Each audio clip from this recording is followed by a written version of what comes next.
O tema de hoje, renúncia.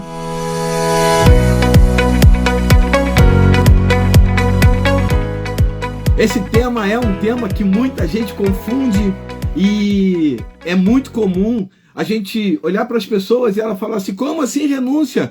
Deus quer que eu não tenha vontades, que eu não possa fazer nada? Deus quer que eu mude quem eu sou? E na verdade, o que Deus está pedindo quando ele fala sobre negar a si mesmo, e eu separei aqui o texto de Lucas capítulo 9, versículo 23, que diz assim, ó, começa dizendo assim, ó: e Jesus proclamava às multidões: se alguém deseja seguir-me, negue-se a si mesmo, tome a sua cruz dia após dia e caminhe após mim.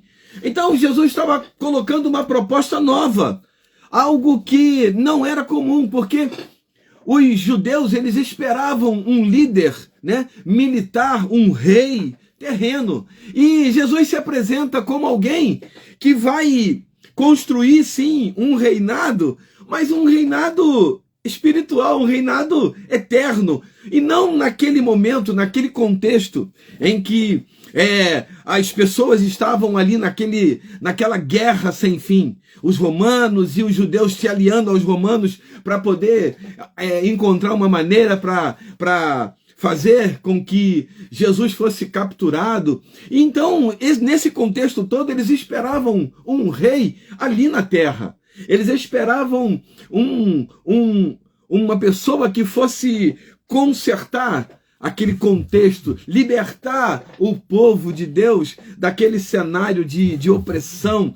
Mas Jesus tinha uma proposta que ia muito além daquele cenário terreno, daquele cenário que eles estavam vivendo. E Jesus mostra que a proposta dele ia além daquilo, mas que para isso a gente, no caso eles, precisariam renunciar a algo que eles estavam vivendo.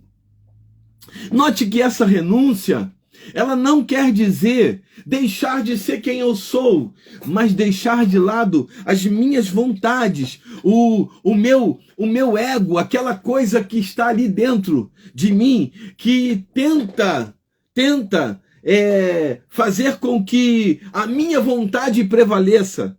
Então, Jesus está fazendo esse convite não somente para os discípulos, mas ele estava fazendo esse convite para todas as pessoas daquela multidão.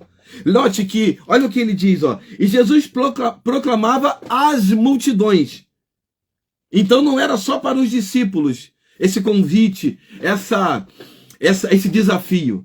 E hoje, por exemplo, quando nós abrimos o Instagram, que é a ferramenta que nós utilizamos para fazer essa live, quando nós abrimos o Instagram, com o que nós nos deparamos? Nós nos deparamos com infinitas pessoas fazendo vídeos mostrando como conquistar, como ter sucesso, como vender, como fazer, como deixar de fazer. E aí, nesse mar de informações, que é a internet, em especial o Instagram, nós percebemos que a proposta é sempre de vencer.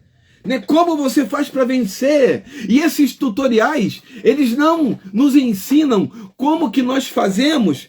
E aí, eu não estou querendo generalizar, mas a maioria, né, não ensina como nós fazemos para perder alguma coisa. E quando esses tutoriais nos ensinam isso, eles estão fazendo isso com a tentativa de engajamento, né? Por exemplo, eles montam aquele cenário, pedem para alguém filmar, e aí filma. Eu já vi muitas pessoas entregando, por exemplo, quentinha para pessoas em situação de vulnerabilidade social, né?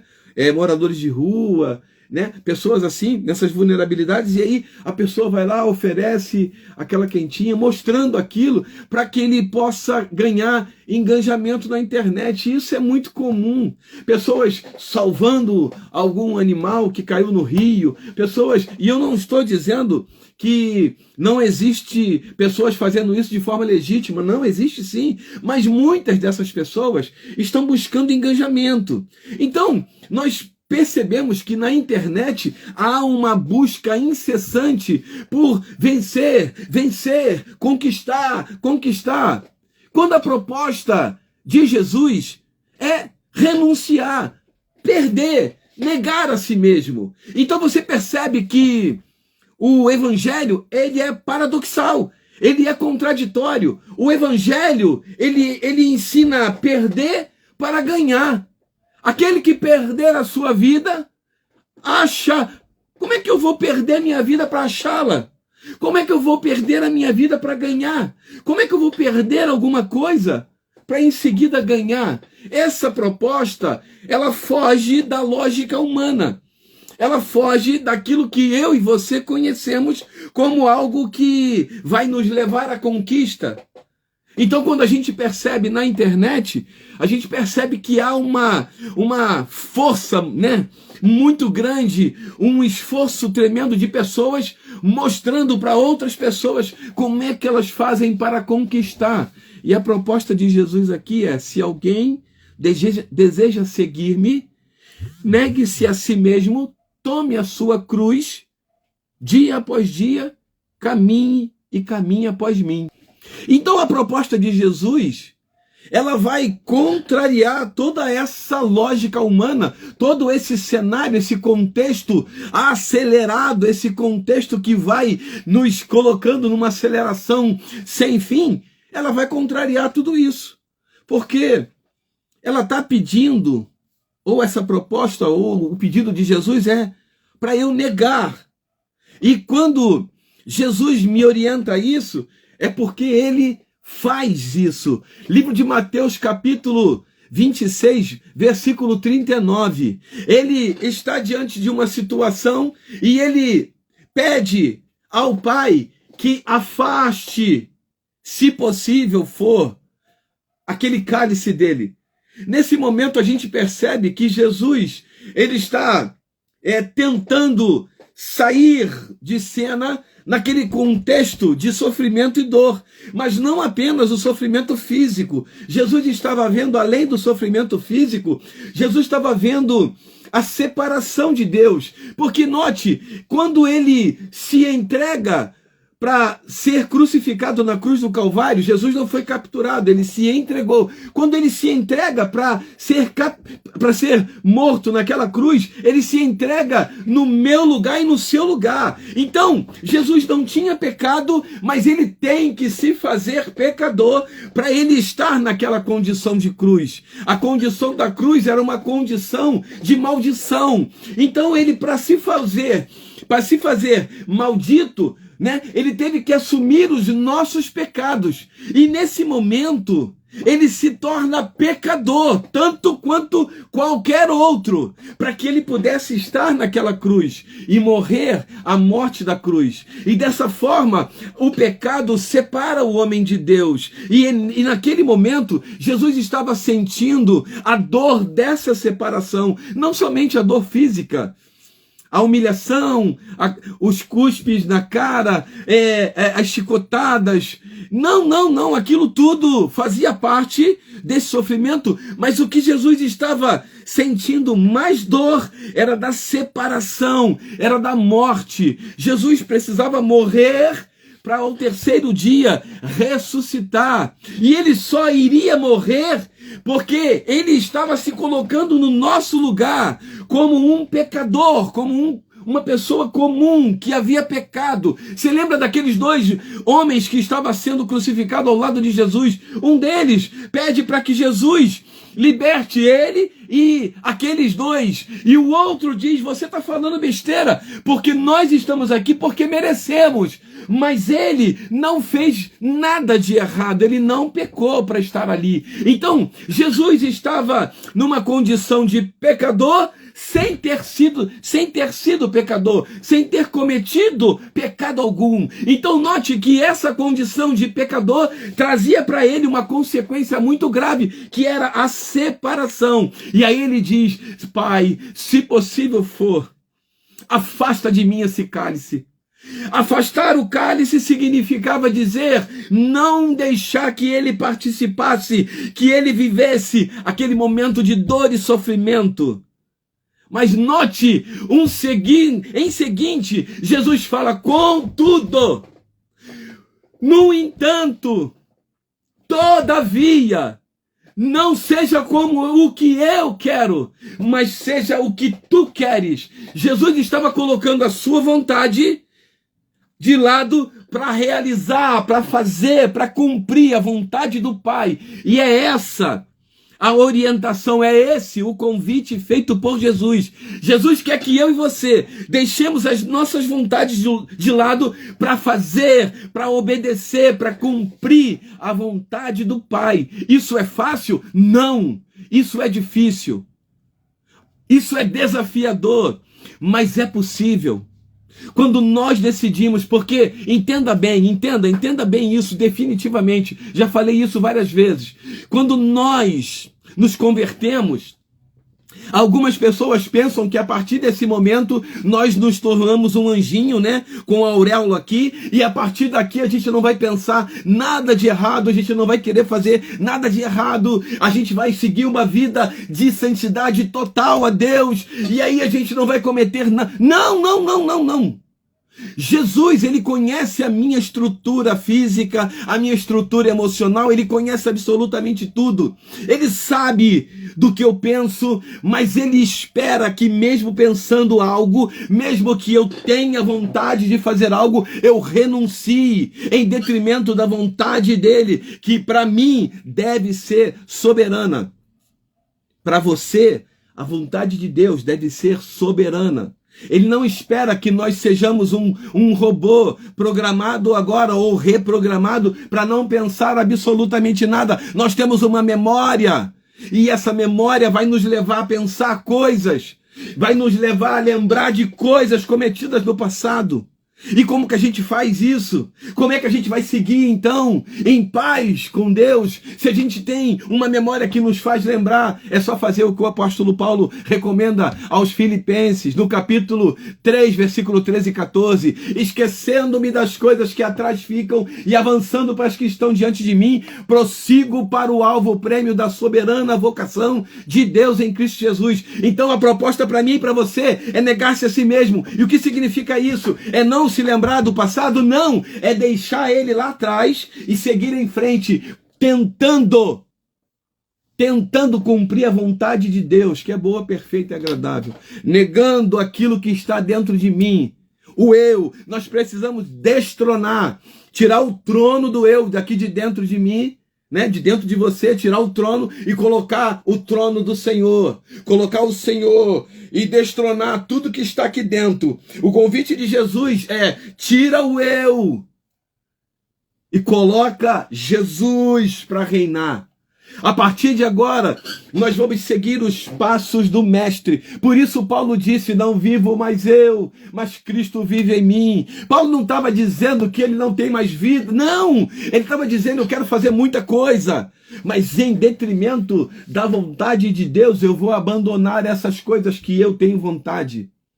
E Paulo era um homem muito intelectual, conhecia tudo acerca da lei judaica. O homem era expert em lei judaica, foi criado aos pés de Gamaliel, um homem que tinha tudo, absolutamente tudo, para fazer tudo diferente, porque ele era muito... Mas ele fala, o que eu conheço, o que eu sei, eu considero esterco, e eu não vou mais usar palavras de persuasão humana, eu vou usar a persuasão do Senhor, de Deus. Então Paulo deixa de lado a sua vontade para fazer a vontade do Pai.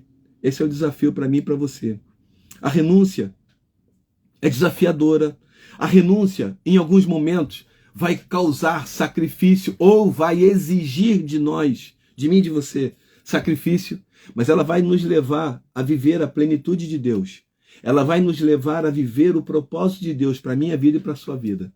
É desafiador, não é uma proposta fácil. O que Jesus está pedindo aqui não é uma condição obrigatória, do tipo, você tem que fazer. Ele diz, se alguém deseja seguir-me, se você deseja seguir Jesus, disse sim, então negue-se a si mesmo, Tome a sua cruz. Olha só que detalhe importante. Tome a sua cruz dia após dia. Você hoje decidiu seguir a Jesus, negou a você mesmo. Amanhã você faz tudo de novo. Decide seguir a Jesus, nega-se a si mesmo e segue em frente, cumprindo o propósito de Deus para a tua vida. Consegue entender isso? Não é uma escolha fácil, também não é uma escolha de um dia, eu faço hoje, amanhã eu não preciso fazer mais. Não, não, não. É todo dia. São dias após dias. Eu vou decidir hoje, mas amanhã eu tenho que decidir de novo. E depois de amanhã, na quarta-feira, eu tenho que decidir de novo. E depois de amanhã, e depois de amanhã, e depois de amanhã, todos os dias eu acordo decidindo a negar-se a si mesmo, a minha vontade, o meu eu tiro aquele trono do eu, né, da minha vontade. Por isso, a palavra egocentrismo, ela diz respeito àquilo que eu e você não podemos deixar acontecer. O homem no centro. Nós temos que ser ou entender que na nossa vida não cabe egocentrismo, só cabe teocentrismo. É Deus no centro de todas as coisas e principalmente no nosso interior. Isso nós vamos todos os dias. Todos os dias. Todos os dias. Não é uma tarefa fácil. Não é uma tarefa fácil. Mas é possível. A decisão é minha. A decisão de seguir a Jesus é minha. A decisão de negar-se a si mesmo é minha. Mas quem vai me ajudar, quem vai me dar condições para que isso seja uma realidade da minha vida é o Espírito Santo que mora em mim. Ele vai atuar de uma forma que eu possa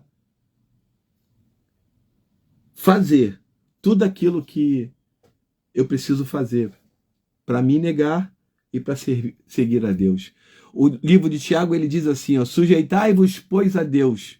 Essa é a primeira. Resistir ao diabo, ele vai fugir de vós. A primeira coisa é sujeitar-se a Deus. Eu não posso acreditar que eu vou conseguir caminhar sozinho, fazendo as minhas vontades, fazendo aquilo que eu quero. Mas eu preciso caminhar, negando a minha vontade em detrimento da vontade de Deus. Alinhar a vontade de Deus na minha vida. Ou, se você preferir, alinhar a minha vida à vontade de Deus. Eu não faço aquilo que eu quero. Eu preciso estar em linha com aquilo que Deus tem preparado para a minha vida, para que eu possa viver a plenitude de Deus na minha caminhada. Amém? Que você possa entender. A renúncia é algo desafiador, mas necessário. E, mais do que isso, é recompensador quando a gente decide viver a vontade de Deus. Amém? Deus abençoe a tua vida.